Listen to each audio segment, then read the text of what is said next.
कभी कभी अकेलापन भी एक भूत बन जाता है। वो आपके कमरे में नहीं, बल्कि आपके दिल में रहता है। धीरे धीरे अंदर की शांति को खा जाता है। और फिर एक दिन आप किसी ऐसे इंसान की तलाश में निकलते हैं जो आपको समझे, जो आपको सुन ले, भले ही वो अजनबी ही क्यों ना हो। मैं भी वैसा ही था। 40 की उम्र में, नौकरी ठीक ठाक, मगर जिंदगी खाली। ब्रेकअप हुए 5 साल बीत चुके थे। अब ना दोस्त बचे थे, ना हंसी। बस शाम ढले शराब और फोन की स्क्रीन रह गई थी। एक रात नशे में उंगलियां और टिंडर ऐप पर जा रुकी। एक छोटा सा टच और मेरी जिंदगी का सबसे बड़ा डर शुरू हो गया। पहले तो सब मजाक लगा, नए लोग, नई बातें, कुछ दिलचस्प चेहरे। लेकिन फिर आई वो लाल बालों वाली मासूम सी हंसी के साथ। उसका नाम था दिव्या। उसकी प्रोफाइल में लिखा था, पुराने गांव के फार्म हाउस में रहती हूँ, दादा की देखभाल करती हूँ। शुरुआत में सब सच्चा लगा। उसकी बातों में अपनापन था, जैसे कोई सालों बाद समझने वाला मिल गया हो। उसने कहा, कभी आओ ना मेरे यहाँ, मैं तुम्हारे लिए कुछ घर का बना खाना बनाऊंगी। दादाजी को अकेला छोड़कर बाहर नहीं जा सकती। मुझे थोड़ा झिझक हुई, लेकिन उस रात मैं बस एक चीज चाहता था, किसी का साथ। मैंने हाँ कह दिया। काश उस रात मैं ये हाँ ना कहता, क्योंकि जो घर का खाना उसने बनाया था वो किसी इंसान के मांस से बना था। अगर आपको लगता है टिंडर सिर्फ प्यार की जगह है, तो ये कहानी आपकी सोच बदल देगी।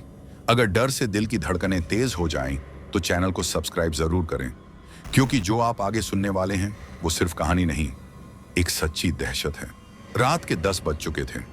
सड़कें सुनसान थीं और शहर की लाइटें पीछे छूट चुकी थीं। मेरी कार अब एक कच्चे रास्ते पर चल रही थी, जहां पेड़ों की टहनियां हवा में चरमराती, जैसे किसी के नाखून कांच पर रगड़ रहे हों। जीपीएस बार बार नो सिग्नल दिखा रहा था। फिर अचानक दूर से एक हल्की पीली रोशनी दिखी। वो था दिव्या का फार्म हाउस। पुराने जमाने की लकड़ी की कोठी, दीवारों पर बेलें लिपटी और छत से झूलता एक टूटा हुआ लालटेन, जो हर झोंके में भयानक परछाइयां बनाता था। मैं कार से उतरा। ठंडी हवा के साथ मिट्टी और सड़े पत्तों की गंध थी। गेट पर जंग लगा ताला लटका था, पर जैसे ही मैंने हाथ बढ़ाया, वो खुद खुल गया, धीरे धीरे चर्रर की आवाज के साथ। मेरे कदमों के नीचे लकड़ी चरमराई और सामने खड़ी थी दिव्या, सफेद सलवार कुर्ते में, हल्की मुस्कान के साथ। तुम आ ही गए, उसने कहा। उसकी आवाज धीमी थी, लेकिन उसमें कुछ अजीब सुकून था। वो मुस्कुराई, मगर उसकी आंखें जैसे मुस्कुराना भूल चुकी हूं। अंदर कदम रखते ही ठंडी हवा का झोंका पीछे से दरवाजा बंद कर गया। कमरे में दीवारों पर पुरानी तस्वीरें थीं, किसी बूढ़े आदमी की, किसी औरत की, कुछ बच्चों की, जो सब एक ही जगह बैठे थे, मगर हर तस्वीर में उनकी आंखें सामने देखने की जगह कुछ और देख रही थीं, जैसे कोई उन्हें पीछे से घूर रहा हो। रसोई में से अजीब सी गंध आ रही थी, कच्चे मांस और जड़ी बूटियों की मिलीजुली। वो बोली, दादाजी के लिए स्टू बना रही हूं, उनका इलाज चल रहा है, डॉक्टर ने कहा है सिर्फ मांस ही खाना है। मैंने हंसने की कोशिश की। इतनी रात को खाना? वो बोली, रात ही तो असली भूख जगाती है। उसके होंठों पर मुस्कान थी, पर उस मुस्कान के नीचे कोई सच्चाई नहीं थी। कुछ गहरा, कुछ गंदा छिपा था। मैंने चारों ओर नजर दौड़ाई। घर में न कोई टीवी, न फ्रिज, बस पुराने लकड़ी के फर्नीचर और हर कोने में सड़े मीट के टुकड़े जिनसे मक्खियां गूंज रही थीं। मुझे उल्टी सी आने लगी। वो बोली, तुम बैठो, मैं दादाजी को सुला दूं। उसने मोमबत्ती उठाई और गलियारे में गायब हो गई। अब मैं अकेला था। कमरा शांत था, इतना शांत कि अपनी सांस की आवाज डराने लगी। फिर अचानक कहीं नीचे से एक आवाज आई, थक थक थक, जैसे कोई लकड़ी के बक्से पर हथौड़ा मार रहा हो। मेरे हाथ कांप गए। मैंने टॉर्च निकाली और आवाज की दिशा में गया। वहां एक लकड़ी का दरवाजा था, आधा खुला। नीचे जाने वाली सीढ़ियां दिख रही थीं। हवा ठंडी थी और बदबू ऐसी कि दिल मुंह तक आ गया। मैं नीचे उतरा। हर कदम के साथ हवा भारी होती गई। पहली चीज जो दिखी, कांच की बोतलों में कुछ तैर रहा था। शुरू में लगा शायद जानवर के अंग हैं, लेकिन फिर देखा वो उंगलियां थीं, इंसानी। कुछ जार में आंखें थीं, कुछ में होंठ, कुछ में बच्चों के खिलौने जो खून में सने थे। फर्श पर सूखी हड्डियां बिखरी थीं और दीवारों पर लटकी थीं इंसानी खालें। कुछ पर अब भी टैटू बने हुए थे, जैसे किसी की जिंदगी को उतार कर दीवार पर चिपका दिया गया हो। मेरे पैरों के नीचे से कुछ चरमराया, एक टूटी हुई चूड़ी जिसमें बाल फंसे थे। दिल जैसे धड़कना भूल गया। अचानक ऊपर से एक दरवाजे के बंद होने की आवाज आई। धड़ाम! मैं भागा, सीढ़ियां फांदता हुआ ऊपर आया। कमरे में लौटा तो दिव्या वहीं खड़ी थी, हाथ में मोमबत्ती, चेहरे पर वही मुस्कान। सब ठीक? उसने पूछा। मैं हाँ बोलने ही वाला था कि उसके पीछे दीवार पर कुछ हिला। छाया नहीं थी, वो किसी आदमी का धुंधला अक्स था जो धीरे धीरे दीवार से उतरकर उसकी तरफ बढ़ा और फिर गायब हो गया। मेरे मुंह से आवाज नहीं निकली। उसने मेरी आंखों में झांका और बोली, डरो मत, दादाजी को नींद आ गई है। उस वक्त मुझे एहसास हुआ उस घर में सिर्फ हम दो नहीं थे, वहां कोई तीसरा भी था जो इंसान नहीं था। दिव्या मोमबत्ती लेकर कमरे से चली गई थी और मैं अकेला था। चारों तरफ फैला अंधेरा जैसे किसी खाई की तरह निगलने को तैयार था। घड़ी में रात के 11 बजे थे, पर उस घर में ऐसा लग रहा था जैसे समय रुक गया हो। हर चीज में एक अजीब सा झड़पन था, जैसे दीवारें भी सांस नहीं ले रही। मैं सोफे पर बैठा रहा कुछ देर, पर डर की सुई धीरे धीरे मेरे अंदर उतर रही थी। मुझे लगा अगर मैं वहीं बैठा रहा तो पागल हो जाऊंगा। मैंने उठकर चारों तरफ देखा। गलियारे के अंत में एक दरवाजा था, काले रंग का, उस पर पुराने खून जैसे धब्बे। शायद वहीं दादाजी का कमरा था। लेकिन उसके ठीक पास दीवार में एक और लकड़ी का दरवाजा था, नीचे जाने वाली सीढ़ियों वाला। वो दरवाजा जैसे मुझे खींच रहा था। दिल कह रहा था मत जा, पर दिमाग कह रहा था देखो जानो कि क्या छिपा है। मैंने मोबाइल की टॉर्च जलाई और धीरे से वो दरवाजा खोला। जैसे ही दरवाजा खुला, एक तेज बदबू का झोंका मेरी नाक से टकराया। सड़ा हुआ मांस, मिट्टी और किसी पुराने जानवर की गंध। नीचे जाने वाली लकड़ी की सीढ़ियां गीली थीं, जैसे किसी ने अभी अभी खून या पानी गिराया हो। हर कदम के साथ नीचे हवा और भारी होती जा रही थी। दीवारों पर जालों की परतें थीं जिन्हें छूने भर से उंगलियां सिहर जातीं।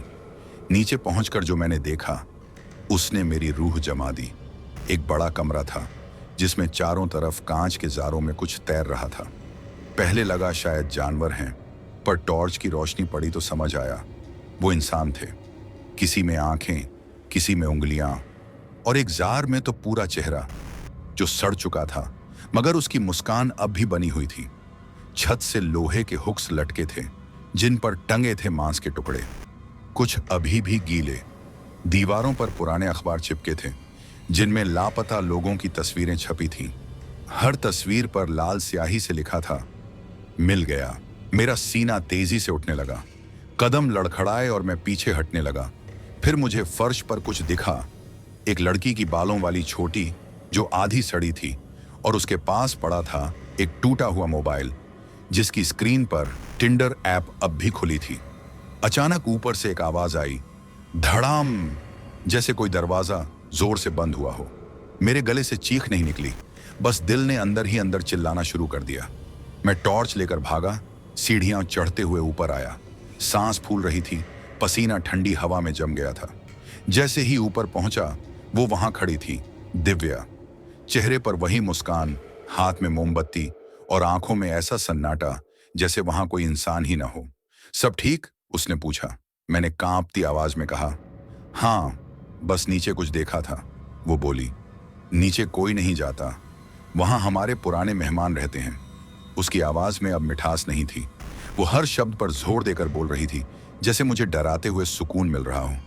मैंने कुछ नहीं कहा, बस बोला, थोड़ा लेट जाऊं क्या? लंबा सफर था। वो मुस्कुराई, बिल्कुल, पर दादाजी के कमरे से होकर जाना पड़ेगा। गलियारे की दीवारों पर पुराने दिए टंगे थे जो अब बुझ चुके थे। जैसे ही हम उसके दादा के कमरे के पास पहुंचे, ठंडी हवा ने मेरे शरीर को छुआ। वो हवा मांस सड़ने जैसी बदबू से भरी थी। दरवाजा आधा खुला था, अंदर गहरा अंधेरा। उसने कहा, यहीं से सामने गेस्ट रूम है, मैं कंबल लेकर आती हूं। वो मुड़ गई। अब मैं अकेला था और मेरे सामने था वो कमरा जहां से कोई आवाज नहीं आती थी, ना खांसी, ना सांसें, ना हलचल, जैसे मौत खुद वहां सो रही हो। मेरे कदम धीरे धीरे आगे बढ़े। मैंने दरवाजा पूरा खोला। अंदर पूरी तरह काला अंधेरा था। मोबाइल की टॉर्च जलाई तो देखा बिस्तर पर कोई लेटा था, चेहरा पर्दे से ढंका हुआ। बिस्तर के नीचे प्लेटें रखी थीं जिन पर मक्खियां भिनभिना रही थीं, और कमरे की दीवार पर किसी ने खून से लिखा था, भूख कभी नहीं मरती। मैं कांप गया, लेकिन सबसे डरावना पल अभी बाकी था। वो कमरा जहां कोई आवाज नहीं आती थी अब मुझे अपनी तरफ खींच रहा था। पर्दे के पीछे कोई था, सांसें धीमी मगर गहरी, जैसे कोई मरने से पहले आखिरी बार हवा पी रहा हो। मैंने डरते हुए मोबाइल की टॉर्च उठाई और उसका कोना हल्के से सरकाया। बिस्तर पर कोई बूढ़ा आदमी लेटा था, चेहरा आधा सड़ा हुआ मगर आंखें खुली हुई, सफेद, निर्जीव, जैसे किसी ने मरने के बाद भी उन्हें खोल कर रख दिया हो। उसके होंठ सूखे थे मगर उन पर खून की पपड़ी जमी थी, पुरानी, गहरी और काली।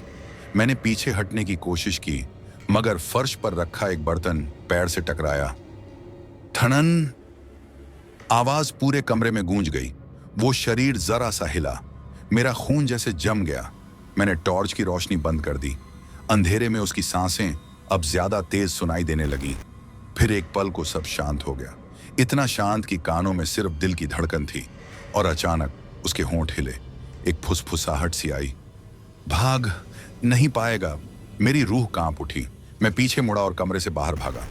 गलियारे में दौड़ते हुए जब गेस्ट रूम पहुंचा तो देखा दिव्या खड़ी थी। उसकी मुस्कान अब पहले जैसी नहीं थी। उसकी आंखें चौड़ी, चेहरा पीला और हाथ खून से सने हुए थे। इतनी जल्दी डर गए? उसने कहा, जैसे किसी बच्चे को डांट रही हो। दादाजी को अब नए मांस की जरूरत है और तुम तो बहुत ताजा लग रहे हो। मेरे गले से आवाज नहीं निकली। उसने दरवाजा बंद किया और धीरे धीरे आगे बढ़ने लगी। मैंने कमरे में नजर दौड़ाई। वहीं कोने में एक पुरानी अलमारी थी। मैं झट से उधर भागा और खुद को अंदर छिपा लिया। बाहर बस उसकी पायल की आवाज गूंज रही थी, छन छन छन। हर कदम और पास आता गया। मैं सांस भी नहीं ले पा रहा था। फिर अचानक वो रुक गई। सन्नाटा। अगले ही पल अलमारी के हैंडल पर किसी के नाखूनों की खुरद सुनाई दी। धीरे धीरे, खर्र खर्र। फिर एक ठंडी आवाज, तुम सोच रहे हो मैं नहीं जानती तुम कहां हो। मेरे पसीने की बूंदें नीचे गिर रही थीं। मैंने आंखें बंद कर लीं। फिर एक अजीब सी फुसफुसाहट, हमारे साथ नीचे चलो। और तभी फर्श हिला। ऐसा लगा जैसे कोई भारी चीज नीचे से धक्का दे रही हो। अलमारी का दरवाजा अपने आप खुल गया। अंधेरे से एक हाथ निकला, सड़ा हुआ, बिना नाखूनों वाला, जिसके छोर से कीड़े झूल रहे थे। वो मेरी टांग पकड़ चुका था। मैं चीखा और जोर से लात मारी। हाथ पीछे हट गया, पर अलमारी के नीचे से कई और हाथ निकल आए, हर एक सड़े मांस की गंध से भरा हुआ। वे मुझे नीचे की ओर खींचने लगे। मैंने पूरा जोर लगाकर खुद को छुड़ाया, दरवाजा तोड़कर बाहर भागा। गलियारे से गुजरते हुए देखा दीवारों पर लगी पुरानी तस्वीरें अब हिल रही थीं। हर तस्वीर में चेहरे मेरी तरफ देख रहे थे और उन सब की आंखें खून से भर चुकी थीं। नीचे से वो आवाज फिर आई, नीचे आओ, हमारे परिवार में शामिल हो जाओ। मैंने बाहर की तरफ दौड़ लगाई। मुख्य दरवाजा बंद था, पर उसके पास की खिड़की खुली थी। मैंने बिना सोचे समझे कांच तोड़ा और बाहर कूद गया। कांटों में हाथ कट गए, पर मैं दौड़ता रहा जब तक वो घर पीछे अंधेरे में गायब नहीं हो गया। रात का सन्नाटा अब भी गूंज रहा था, मगर मेरे कानों में एक ही आवाज बार बार बज रही थी, भूख कभी नहीं मरती। मैं सड़क तक पहुंचा।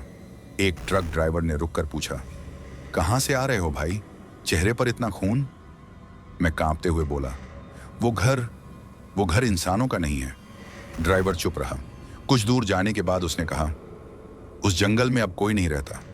वो घर तो 15 साल से बंद है। मेरी सांसें वहीं रुक गईं। पीछे मुड़कर देखा, अंधेरे में वो फार्म हाउस अब भी खड़ा था और उसकी खिड़की से एक चेहरा मुझे देख रहा था। कमरा पूरी तरह अंधेरे में डूब चुका था। मेरे मोबाइल की टॉर्च की हल्की किरण बस दीवारों तक जा रही थी और उन दीवारों पर कुछ हिल रहा था, जैसे परछाइयां जिंदा हों। मैंने फिर एक बार पर्दे के पार झांकने की कोशिश की। बिस्तर पर वही बूढ़ा आदमी, लेकिन इस बार उसकी सांसें चल नहीं रही थीं, बल्कि कांप रही थीं, जैसे हर सांस किसी मौत का संकेत दे रही हो। अचानक उसकी गर्दन मुड़ी। धीरे धीरे, इतनी धीमी कि हड्डियों के चरमराने की आवाज आई। फिर उसकी आंखें खुली, सफेद, सूजी हुई और अंदर तक सड़ी हुई। उसकी पुतलियां मेरी ओर घूमी और उसने हल्के से मुस्कुराया। वो मुस्कान इंसान की नहीं थी, वो जानवर की भूख थी। उसके होंठों के कोनों से खून टपक रहा था और फिर उसने फुसफुसाया, भाग नहीं पाएगा। मैं पीछे हटने ही वाला था कि दिव्या की आवाज आई, धीरे मगर भयानक शांति में डूबी हुई। दादाजी को भूख लग गई है। वो कमरे के दरवाजे पर खड़ी थी, हाथ में वही मोमबत्ती, पर अब उसकी रोशनी लाल हो चुकी थी, जैसे लौ नहीं खून जल रहा हो। उसने धीरे धीरे कहा, तुम्हें लगा टिंडर सिर्फ मजे के लिए है? कुछ रिश्ते वहां नहीं बनते, बल्कि वहीं काटे जाते हैं। मैंने पीछे देखा, बिस्तर अब खाली था, बूढ़ा गायब, और अगले ही पल ठंडी उंगलियां मेरी गर्दन पर थीं। मैंने चीखने की कोशिश की, लेकिन आवाज गले में ही अटक गई। मैं किसी तरह झटका देकर भागा, दरवाजा तोड़ा, गलियारा पार किया और खिड़की से छलांग लगा दी। कांच से हाथ कटे, खून टपकता रहा, पर मैं भागता रहा जब तक वो घर पीछे अंधेरे में डूब न गया। सड़क तक पहुंचते ही मैंने पीछे मुड़कर देखा। फार्म हाउस की खिड़की पर दिव्या खड़ी थी। उसकी आंखें जल रही थीं और उसके पास वही बूढ़ा खड़ा था, जिसकी गर्दन अब टेढ़ी होकर मेरी ओर घूर रही थी। वो दोनों मुस्कुरा रहे थे और उसी वक्त हवा में एक फुसफुसाहट गूंजी, भूख कभी नहीं मरती। मैं बच गया, पर अंदर कुछ टूट गया।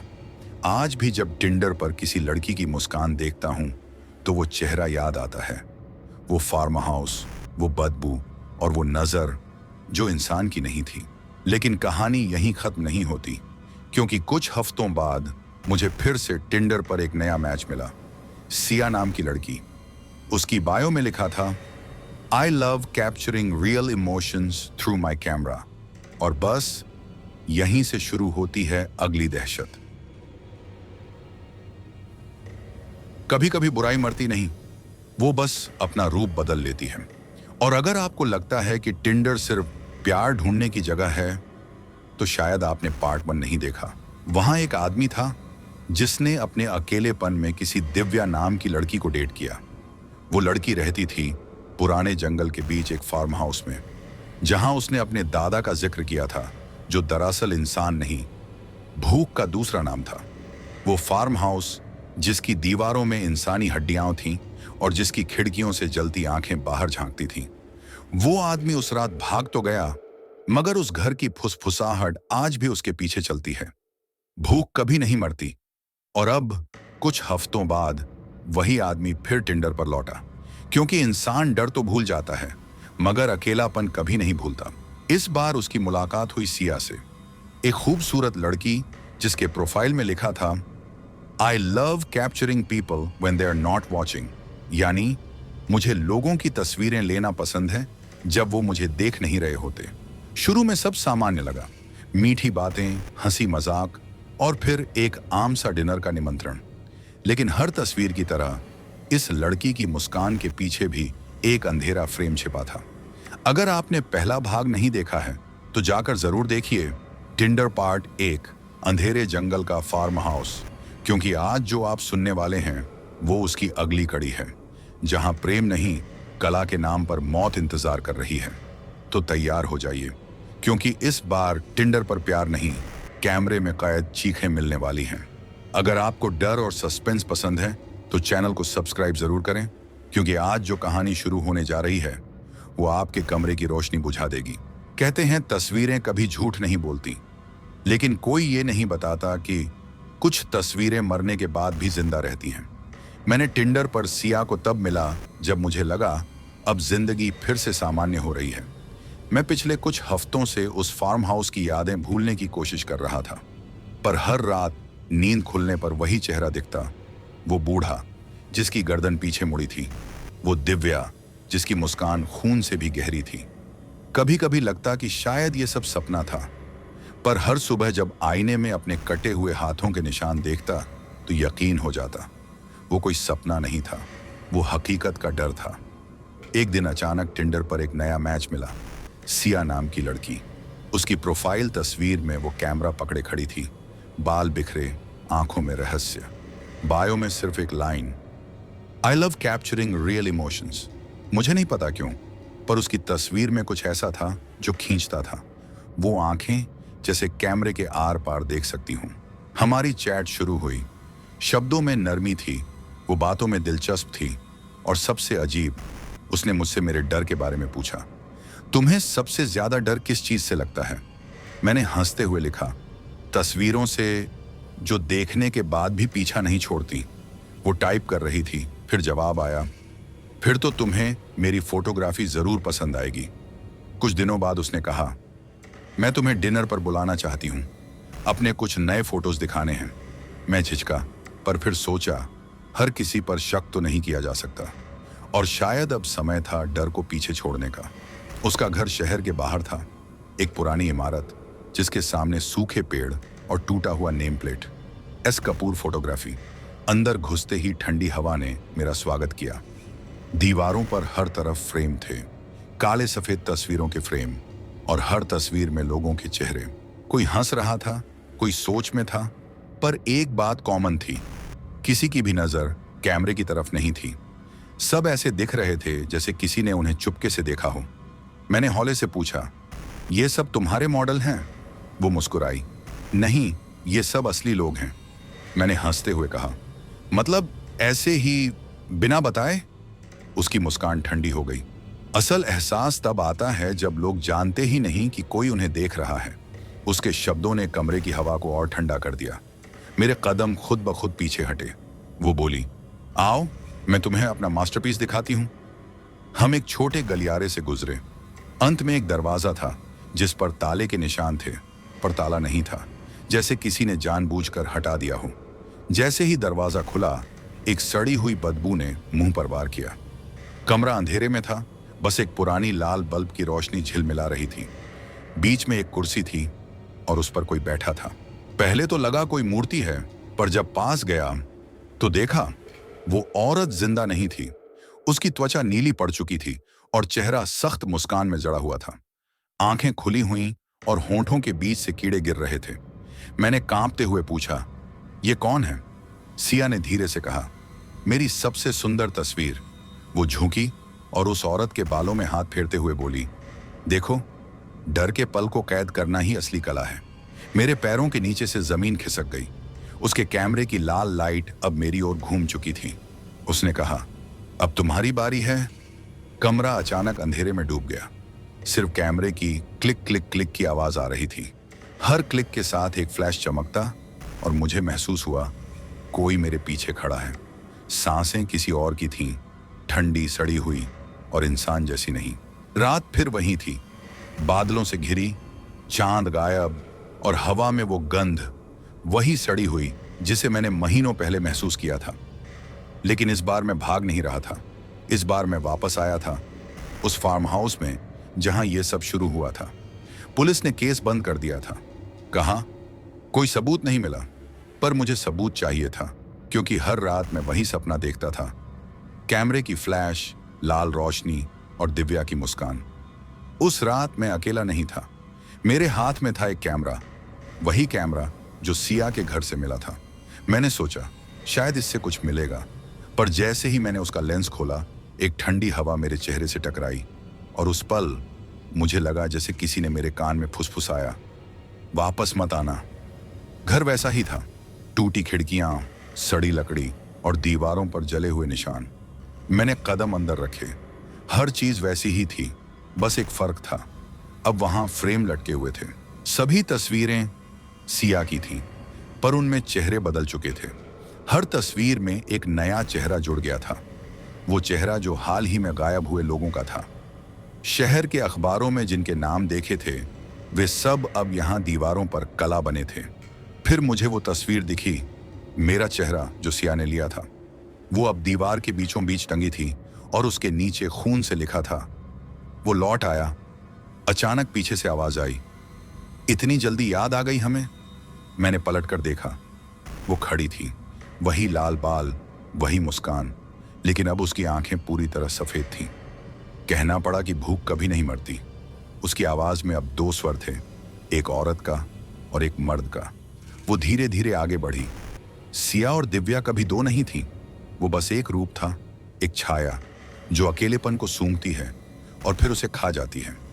मुझे समझ आया, वो इंसान नहीं थी, वो भूख की आत्मा थी जो हर युग में नया चेहरा पहन लेती है, कभी प्रेमिका बनकर, कभी कलाकार बनकर, कभी फोटो में, कभी ऐप में। वो बोली, तुम्हारे अंदर भी वो बीज है अब जो भूख को आगे बढ़ाएगा।